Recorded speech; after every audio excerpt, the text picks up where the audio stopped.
Was a little, I don't know. He didn't want to come full out and say where he's practicing this week, but he said he's practicing around.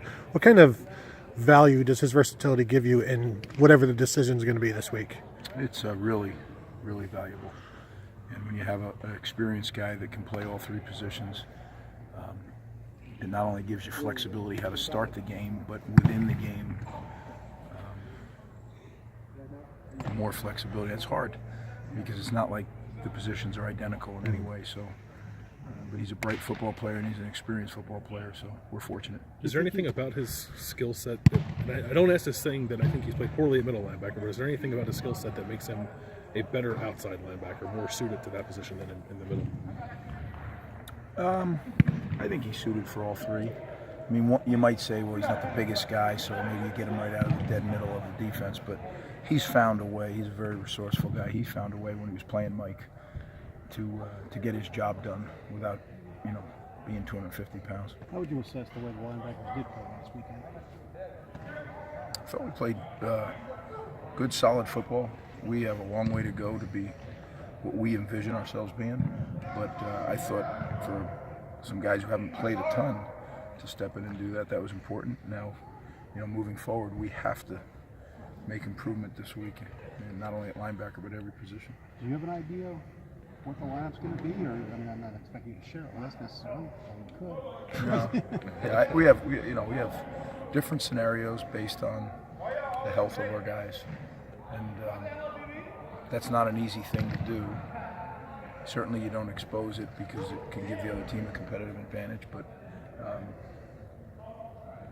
you have to juggle the deal. But it's hard because you can only practice so many reps, and you have to really distribute those reps. And I thought Coach Davis did a good job of doing that. In terms of making those decisions, how tough does the development of Tuff Borland and Malik Harrison make it to keep those guys off the field? Well, again, you have good players, so you're going to make sure that they all get to play. How we do that, that's, first of all, are they able? And then if they are, from a health standpoint, then you have to figure out how to do that, whether it's different packages or different configurations. Tuff seems like that traditional Ohio State middle linebacker. Is that a fair assessment, just that kind of downhill, run-stopping middle linebacker? Is that kind of his game, Greg? Yeah, but he's a better pass defender than you would think. He's really a solid football player. He understands what we're doing on our defense and works extremely hard in his preparation. So yeah, I think that's what a Mike linebacker, a really solid Mike linebacker, really prepares. Because as far as the front seven goes, that Mike linebacker is the quarterback of the defense. Is Damon Arnett okay? Is he practicing yet? He's doing stuff. I don't know. It's up to the doctors what he can and can't do, but he's doing stuff. So hopefully. Denzel Ward, right? To me, it looks like he's playing at a very, very high level. Is that accurate? I mean, how would you describe the way he's playing this year? I think he is. I think you're right. You're right. Yeah.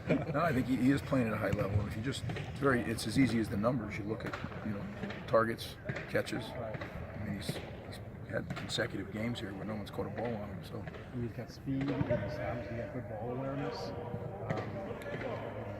He's played at a level. That's what you expect a shutdown corner to do. As he kind of become that. I think he's becoming that. I think that's the better word. Every week, I think he's getting better and better, and it's fun to watch his development. Greg, just for clarity, Booker and Baker, they're both back this week. They're both going to play this week. That's not my spot to say. That's Urban's and the Docs. But they are practicing. Again, that's Urban and the Docs. That's them. We don't get a chance to talk to the doctors. I figured that. Neither do I.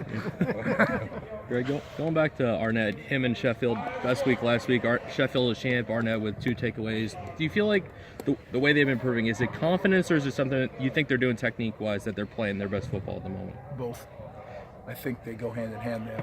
As you get better at your technique and better at your understanding of schematically what they're asked to do, then I think your confidence grows. And you're only a product of your experience. So as your experiences get better, your confidence rises. And that's what I think you see happening with those guys. What do you see in Illinois schematically? Is there anything they do unusual that's a challenge? There is. So they have two quarterbacks. They've actually played three. They have two that are uniquely different. One is a drop back passer, and one is a very mobile, athletic quarterback who can also pass. Don't know who's going to play. They've played them both. There was an injury to number 10, so we'll see. You got to prepare for both. They do something unique in that I think the count is 13 different personnel groups that you have to prepare for. So game planning for them was a very long process, because if they come out in a grouping, you have to have a plan for that grouping. Well, you get some teams, you have one grouping. This team, there was I think 12 or 13 groupings. So, and then your kids got to learn that.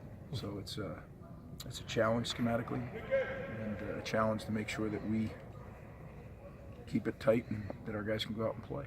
Is Tate able to give you a good look at both? Tate gives us a really good look. Tate can throw the ball very well, but he gives us a really good look in that when he decides to tuck it and go, it's very, very similar. When he does the gun run, it's very similar. We have two quarterbacks actually working. You have quite a few seniors on this defense. I know you're really focused on football, but with it being senior day this week, do you spend any more time just kind of recognizing those guys for what they've done? I've never been that guy.